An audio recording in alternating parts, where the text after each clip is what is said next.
अगर आप फुटबॉल अच्छी तरह फॉलो करते हो तो आपने लेफ्टर नाम के एक फुटबॉलर का नाम जरूर सुना होगा। ये उन रेयर फुटबॉलर्स में से एक है जिसका नाम एक बड़े फुटबॉल क्लब के एंथम में लिया जाता है। अगर आपने इस फुटबॉलर का नाम नहीं सुना है तो इस फिल्म में उस फुटबॉलर की पूरी कहानी बताई गई है। तो अगर आपको फुटबॉल पसंद है तो ये कहानी जरूर पसंद आएगी। लेफ्टर एक ऐसा बेहतरीन टर्किश प्लेयर था जिसने 1953 में फनरबाचे में रहने के लिए रियाल मद्रिद के ऑफर को ठुकराया था। जो लोग नहीं जानते उन्हें मैं बता दूं कि riyal Madrid is one of the greatest football clubs in the world. मगर लेफ्टर ने अपने देश और देश के क्लब के लिए उस क्लब को ठुकरा दिया और कहा कि वो जब तक खेलेगा तब तक इसी क्लब का हिस्सा बना रहेगा। हर कोई खुश था सिवाय एक लड़की के, जिसकी कहानी जानने के लिए हम वक्त में पीछे जाएंगे। अपनी पूरी कहानी आज लेफ्टर एक इंटरव्यू में बता रहा है और इंटरव्यू के जरिए हम भी उसकी पूरी कहानी जान पा रहे हैं। 1933 में लेफ्टर तुर्की के एक आइलैंड पर रहता था। उसके पिता चाहते थे कि वो सिर्फ पढ़ाई पर ध्यान देकर एक आर्किटेक्ट या एक टीचर बन जाए, मगर लेफ्टर को बचपन से ही फुटबॉल में दिलचस्पी थी, इसलिए उसने सिर्फ फुटबॉल पर ध्यान दिया और 9 साल बाद अपने फुटबॉल स्किल से उसने स्तावरीनी नाम की एक लड़की को इम्प्रेस कर लिया। लेफ्टर के पिता इस बात से खुश नहीं थे कि वो पढ़ाई छोड़कर बीच पर फुटबॉल खेलने जाता है और इस बात से भी नाराज थे कि उनके बच्चे ये नहीं समझ पा रहे कि इस गरीबी में पेट भर खाना मिलना भी कितनी बड़ी बात है। इस सब के बीच लेफ्टर की माँ उसके सपने को अच्छी तरह समझती थी और चाहती थी कि वो अपना सपना पूरा करे। फुटबॉल के अलावा लेफ्टर का ध्यान सिर्फ स्तावरीनी पर था। वो अपने पिता को तो खुश कर ही नहीं पा रहा था, मगर साथ ही उसका भाई पनानी, जो खुद एक छोटा मोटा फुटबॉलर था, उसके सपने का मजाक उड़ाता था। उसके भाई का कहना था कि उसकी टीम में लेफ्टर जैसे इंसान की जरूरत है ही नहीं और एक आइलैंड पर खेलने वाले फुटबॉलर को कोई अपना हिस्सा नहीं बनाएगा। ऐसे भाई से अच्छे तो वो दोस्त थे जो लेफ्टर को सपोर्ट करते थे और इस सपोर्ट की वजह से लेफ्टर तकसीम स्टेडियम में बॉल बॉय का काम कर पाया। वहाँ उसे हाकी नाम के उस फुटबॉलर को देखने का मौका मिला जिसे वो अपना हीरो मानता था, मगर किसी चमत्कार की तरह इस बार एक प्लेयर को टीम से निकालकर कैप्टन हाकी ने लेफ्टर को टीम में खेलने का मौका दे दिया। लेफ्टर के पास ढंग के जूते तक नहीं थे, मगर वो इस मौके को हाथ से जाने नहीं देने वाला था। दूसरी ओर स्तावरीनी लेफ्टर से मिलने की तैयारी कर रही थी क्योंकि लेफ्टर ने उसे कहा था कि वो उसे कोई जरूरी बात बताना चाहता है। लेफ्टर को जो मौका मिला उसका पूरा फायदा उठाकर उसने हर किसी को दिखा दिया कि वो एक बेहतरीन फुटबॉलर है और सब एक मामूली बॉल बॉय को इस तरह खेलते देख हैरान हो गए।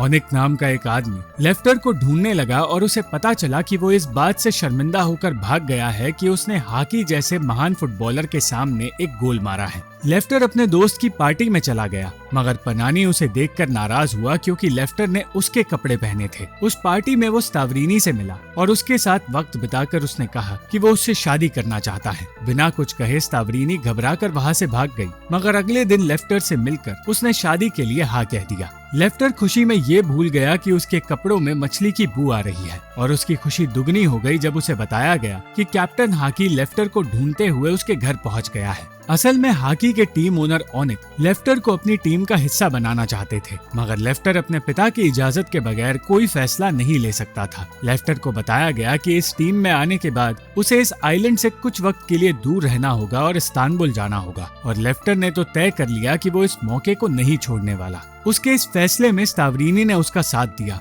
मगर लेफ्टर को डर था कि उसके पिता नहीं मानेंगे। हर बार की तरह इस बार भी उसके पिता ने उससे ठीक से बात नहीं की और कह दिया कि उसे जो करना है कर सकता है। मगर सच ये था कि वो लेफ्टर के सामने अपने असली इमोशंस दिखाना नहीं चाहते थे। आखिरकार लेफ्टर को अपना सपना जीने का मौका मिला, मगर उसे टीम के मैनेजर असीम ने बेंच पर ही बिठाकर रखा। ओनिक ने जिद करके उसे गेम में सब्स्टिट्यूट किया और उसे जल्द ही समझ आ गया कि यहाँ खेलना आसान नहीं होगा, मगर उसने जैसे ही अपने स्किल्स दिखाए वहाँ मौजूद हर इंसान समझ गया कि लेफ्टर कोई मामूली प्लेयर नहीं है। 2 महीने इस्तांबुल में खेलने के बाद आखिरकार पैसे मिलने पर लेफ्टर घर लौट कर आया और अपने परिवार के लिए तोहफे लाया, मगर उसके पिता ने वो शर्ट नहीं लिया। वो जंग को लेकर परेशान थे क्योंकि ये जंग ग्रीस और तुर्की के बीच हो रही थी। लेफ्टर का परिवार उन परिवारों में से एक था जो ग्रीस छोड़कर तुर्की आया था और उसके पिता का डर सही साबित हुआ जब उन्हें पता चला कि उनके जैसे कुछ परिवारों को वहाँ से निकाला जा रहा है। उनमें से एक लेफ्टर का दोस्त भी था और लेफ्टर कई रातों तक सो नहीं पाया। उसे लगा कि उसे कुछ करना होगा, इसलिए एक रात अपने माता पिता के लिए एक नोट छोड़कर और स्तावरीनी को अलविदा कहकर वो आइलैंड से दूर चला गया। लेफ्टर की माँ को पता चला कि लेफ्टर ने आर्मी ज्वाइन कर ली है और ये सुनकर वो तो खुश नहीं हुई, मगर उसके पिता को उस पर गर्व हुआ। 4 साल तक लेफ्टर सेना में रहा और सेना की फुटबॉल टीम का हिस्सा बनकर अपना सपना पूरा करता रहा। जब वो लौट कर आया तब उसने स्तावरीनी से मंगनी कर ली। उसे खुश रहने का मौका तक नहीं मिला, क्योंकि ना तो उसके पिता अब भी उससे ठीक से बात कर रहे थे और ना ही अपनी तबीयत का ख्याल रख रहे थे। मगर एक दिन लेफ्टर को उस फुटबॉल क्लब का बुलावा आया जिस क्लब का हिस्सा बनना हमेशा से उसका सपना था। फेनेरबाचे, तुर्की का सबसे बड़ा फुटबॉल क्लब। लेफ्टर को उस क्लब के लिए एक ट्रायल गेम खेलने का मौका मिला और पिच पर आते ही उसने साबित कर दिया कि इस टीम के लिए उससे बेहतर कोई और प्लेयर हो ही नहीं सकता। उसने इस गेम में 4 गोल्स मारे और ये देखकर क्लब के मालिक ने उसे टीम का हिस्सा उसी वक्त बना लिया। लेफ्टर से उसके शर्त पूछे गए और उसने सिर्फ ये कहा कि उसे अपने पिता के इलाज के लिए पैसों की जरूरत है। उसी वक्त उसे बता दिया गया कि ये क्लब इलाज का सारा खर्च उठा लेगा और उसी वक्त से लेफ्टर अपने आप को इस क्लब का कर्जदार मानने लगा। लेफ्टर का पहला ही मैच उस क्लब के खिलाफ था जिसे आज भी फेनेरबाचे का सबसे बड़ा राइवल माना जाता है, मगर लेफ्टर के स्किल्स के आगे कोई टिक नहीं पाया। पहले ही मैच में लेफ्टर सबका फेवरेट प्लेयर बन गया और हर एक गेम में गोल्स मारने लगा। उसने क्लब के सारे रिकॉर्ड्स तोड़ने शुरू कर दिए। जल्द ही उसने शादी भी कर ली और सब कुछ किसी सपने जैसा चलता रहा। मगर एक दिन लेफ्टर को पता चला कि उसके पिता हॉस्पिटल में अपनी आखिरी सांसें गिन रहे हैं। लेफ्टर अपने बेहोश पिता को वो बातें बताने लगा जो वो उन्हें कभी बता नहीं पाया। उसने ये भी बताया कि शायद उसे नेशनल टीम में खेलने का मौका भी मिलने वाला है। लेफ्टर इस बात के पछतावे में रो रहा था कि वो कभी अपने पिता को खुश नहीं कर पाया और उसी रात उनकी मौत हो गई। लेफ्टर ने अपनी खुशी फिर से ढूंढने की कोशिश शुरू कर दी और स्तावरीनी के अलावा उसे ये खुशी फुटबॉल से मिल रही थी। स्तावरीनी ने भी मान लिया था कि लेफ्टर का पहला प्यार हमेशा फुटबॉल ही रहेगा। उसे टर्किश टीम में खेलने का मौका मिला और पहला ही मैच ग्रीस के खिलाफ था जिसके लिए उसे ग्रीस जाना था। मगर ये कोई मामूली गेम नहीं था, क्योंकि लेफ्टर का परिवार ग्रीस से निकलकर तुर्की में आया था। स्टेडियम में मौजूद लोग लेफ्टर को एक गद्दार कहकर बुलाते रहे और ये सब कुछ सुनकर लेफ्टर की माँ परेशान होती रही। स्टेडियम की आवाज पर ध्यान ना देकर लेफ्टर अपना गेम खेलता रहा और तुर्की वो मैच जीत गई। मगर लेफ्टर को जो बेइज्जती सहनी पड़ी वो उसे कभी भुला नहीं पाया। उसने अपने टीममेट को बताया कि वो बचपन से ही गद्दार जैसी चीजें सुनता आ रहा है और वो यही सोचा करता है कि आखिर वो ग्रीक है या टर्किश। लेफ्टर और उसके परिवार की जिंदगी अब बेहतर होने लगी थी, मगर फिर एक और बुरी खबर लेफ्टर के सामने आई। उसकी माँ की भी मौत हो गई और लेफ्टर को लगने लगा कि अब उसकी जिंदगी पूरी तरह रुक गई है। कई दिनों तक उसके लिए खुश रहना नामुमकिन साबित होता रहा और फिर एक दिन उसे बताया गया कि फ्लोरेंटीना नाम का एक बहुत बड़ा इटालियन क्लब 35,000 यूरोस के लिए उसे अपनी टीम का हिस्सा बनाना चाहता है। लेफ्टर के लिए एक बहुत बड़ी बात थी, मगर उसे अपने परिवार को छोड़कर वहां जाना पड़ रहा था। इस वक्त तक लेफ्टर इतना मशहूर हो गया था कि उसे फुटबॉल का प्रोफेसर बुलाया जाने लगा और इटालियंस उसे जादूगर कहने लगे। स्तावरीनी अपने देश में रहकर उसके गेम्स देखती रही और फिर लेफ्टर ने फैसला किया कि वो साल खत्म होने के बाद दूसरे फुटबॉल क्लब का हिस्सा बनेगा। इस तरक्की के साथ लेफ्टर की जिंदगी में एक और मोड़ आया जिसने उसके लिए सब कुछ बदल दिया। इटली में कुछ ऐसा हुआ था जिसे याद करते हुए लेफ्टर तो खुश हुआ, मगर उसका मैनेजर और दोस्त हसन खुश नहीं था। हसन जानता था कि लेफ्टर उन सबसे कुछ छुपा रहा है और इसी बात को लेकर उसके और लेफ्टर के बीच बहस भी हुई। सच ये था कि 2 साल पहले लेफ्टर की मुलाकात मैरी नाम की एक औरत से हुई थी। फुटबॉल के बहाने अपने घर से दूर वो मैरी के साथ वक्त बिताने लगा और उसे समझ आ गया कि कोई उसका पीछा कर रहा है।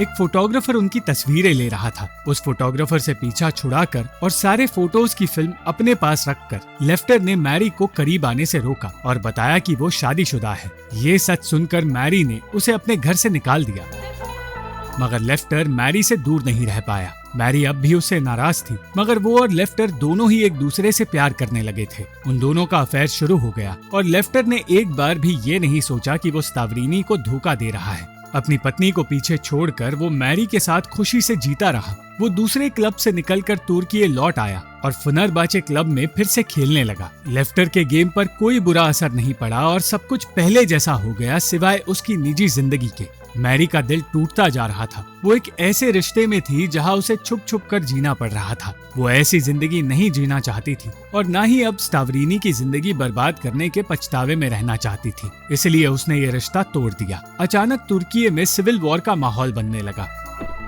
और नागरिक उन लोगों पर हमला कर रहे थे जो ग्रीस से आए थे। उसी वक्त लेफ्टर स्टावरीनी को उस अफेयर का सच बताने वाला था, मगर वो सच बता नहीं पाया क्योंकि वहाँ का माहौल बदतर हो गया।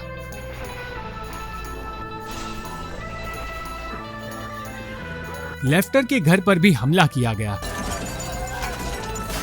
और हमलावर वही लोग थे जिन्हें लेफ्टर पॉकेट मनी दिया करता था। लेफ्टर अपने परिवार को बचाने की कोशिश में लग गया। पत्थरबाजी से बचकर लेफ्टर गोली चलाने ही वाला था कि तभी हसन सैनिकों को लेकर उसके घर आ पहुंचा। उन सब ने लेफ्टर और उसके परिवार को सही वक्त पर बचा लिया, मगर लेफ्टर हमलावरों के खिलाफ कुछ भी बोलने से इनकार कर रहा था। उस इलाके के कई लोग रात भर लेफ्टर के घर की पहरेदारी करते रहे ताकि उसे कोई भी चोट न पहुंचाए और तब उसे एहसास हुआ कि वो कभी अपने लोगों का प्यार समझ ही नहीं पाया। उस वक्त उसे वो चिट्ठी मिली जो उसके पिता ने उसके लिए छोड़ी थी। उस चिट्ठी में लिखा था कि वो चाहते हैं लेफ्टर को ये चिट्ठी ऐसे वक्त में मिले जब उसे सबसे ज्यादा जरूरत हो। चिट्ठी में लेफ्टर के पिता ने लिखा था कि उन्हें हमेशा उस पर गर्व था, मगर वो कभी ये बात बयान नहीं कर पाए और उन्होंने वो शर्ट इसलिए नहीं पहनी क्योंकि वो चाहते थे कि लेफ्टर वो शर्ट पहने। इस चिट्ठी में लिखी बातें पढ़कर लेफ्टर मैरी को ढूंढने निकल पड़ा और उसे पता चला कि हमलावरों से बचने के लिए वो वहाँ से दूर चली गई है। उस दिन के बाद लेफ्टर मैरी से बहुत सालों तक नहीं मिला, मगर उसी दिन स्टावरीनी को अफेयर का सच पता चल गया। उसने उस फिल्म रील में मौजूद तस्वीरें देख ली जो लेफ्टर ने संभाल कर रखी थी और उसकी पूरी जिंदगी एक ही पल में बिखर गई। जब लेफ्टर घर लौट कर आया तो स्टावरीनी के बनाए खाने को देखकर वो उस पर चिल्लाने लगा और गुस्से में घर से बाहर चला गया, क्योंकि असल में वो परेशान इसलिए था क्योंकि मैरी उसे कहीं नहीं मिली। लेफ्टर के पास जाकर स्टावरीनी ने कह दिया कि वो पहले ही समझ गई थी कि लेफ्टर का कोई अफेयर चल रहा है, मगर उसे उम्मीद थी कि ये अफेयर जल्द ही खत्म हो जाएगा। स्टावरीनी का कहना था कि चाहे वो मैरी से ना मिल पा रहा हो, मगर वो हमेशा उसके दिल में रहेगी। इसलिए स्टावरीनी ने लेफ्टर को छोड़ने का फैसला कर लिया। उस रात के बाद लेफ्टर अपने घर से दूर किसी होटल में रहने लगा और 12 दिनों तक वो कमरे से बाहर तक नहीं निकला। हसन ने उसे ढूंढ निकाला और उसकी हालत देखकर उसे पता चला कि स्टावरीनी उसे तलाक देने वाली है। लेफ्टर ये सोचकर रोने लगा कि वो हर इंसान जिससे वो प्यार करता है उसके खिलाफ हो गया, बिल्कुल उसी तरह जिस तरह वो लड़के उसके घर पर हमला करने आए थे जिनका वो ख्याल रखता था। लेफ्टर अब खुद से ही नफरत करने लगा था, मगर हसन उसे इस तरह जिंदगी बर्बाद करते देख नहीं पाया।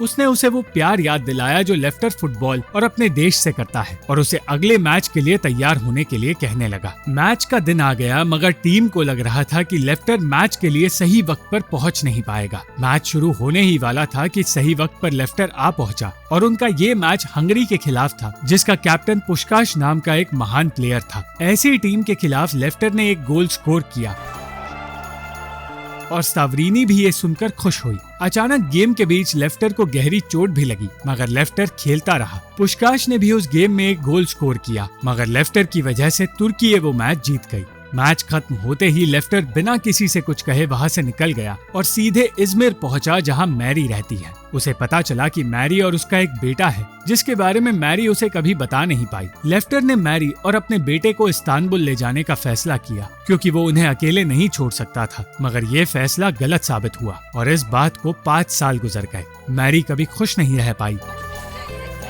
और वो उनके बेटे को लेफ्टर के पास छोड़कर हमेशा के लिए वहाँ से दूर चली गई। आज लेफ्टर उसी बेटे को लेकर स्टावरीनी के पास आया और माफी मांगकर लेफ्टर और उसके बेटे को अपनाने के लिए कहने लगा। स्टावरीनी ने उसी वक्त उन्हें अपना लिया और अंत में लेफ्टर को उसका परिवार मिल गया। लेफ्टर ने अपनी पढ़ाई पूरी करके अपने पिता का भी सपना पूरा किया और उनकी कब्र पर आकर उन्हें बताया कि वो एक असली प्रोफेसर तो नहीं बन पाया, मगर हर कोई उसे ऑर्डिनारियस यानी कि फुटबॉल का प्रोफेसर बुलाता है। अगर आपको ये वीडियो पसंद आई तो इस वीडियो को लाइक, शेयर और इस वीडियो पर कमेंट जरूर करें और इस चैनल को सब्सक्राइब करना मत भूलना।